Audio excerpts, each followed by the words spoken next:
আজ আমরা যে 20 টাকায় আখের রস খাচ্ছি তা 200 টাকা হতো যদি ভারতীয় মহিলা জানকী আম্বাল না থাকতো। আপনার জীবনে মিষ্টির ক্রেডিট একেই দেওয়া উচিত। বিংশ শতাব্দীর শুরুতে ভারতে আখের মিষ্টির জন্য প্রায় পুরোটাই বিদেশের ওপর নির্ভরশীল ছিল, কারণ সেই সময় ভারতীয় আখ খুব কম ফলন হতো এবং আখে মিষ্টির পরিমাণ খুবই কম ছিল। ঠিক তখনই ভারতের প্রথম মহিলা উদ্ভিদবিজ্ঞানী জানকী আম্বাল, যিনি মিশিগান বিশ্ববিদ্যালয় থেকে পিএইচডি করে উদ্ভিদ প্রজননবিদ্যায় প্ল্যান্ট ব্লিডিংয়ে বিশেষ দক্ষতা অর্জন করেছিল। জানকী তার কেরিয়ার নিয়ে এতটাই সিরিয়াস ছিল, বিয়েও করেননি।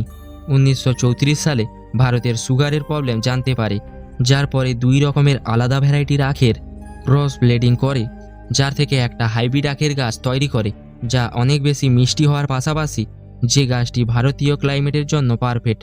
এরকম ইন্টারেস্টিং ভিডিও দেখতে চ্যানেলটিকে সাবস্ক্রাইব করে ভিডিওতে লাইক দিয়ে দিন।